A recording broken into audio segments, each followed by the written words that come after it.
ও কাকা, ডাব খাবেন? কি ডাব খাইবেন? কচি খাবেন না? আপা কাকা একটা কচি ডাব দেন তো। নারিকেলের দাঁতে সমস্যা না? দাঁত নাই, আচ্ছা কচি ডাবে দেন।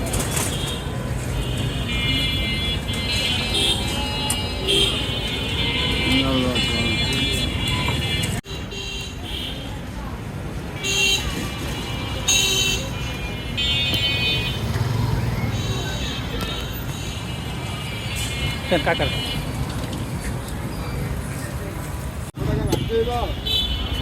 কেমন মিষ্টি কাকা?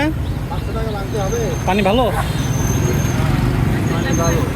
এখন মিষ্টি হয় না, কচি তো, হ্যাঁ এই কচিটা একটু মিষ্টি কমই হয়। এটাই ভালো, এটা স্বাস্থ্যের জন্য ভালো। ডাব সারযুক্ত ডাবে মিষ্টি হয় বেশি, কিন্তু ওইটাতে স্বাস্থ্যের জন্য ভালো না, এটা ভালো। এটাই ভালো।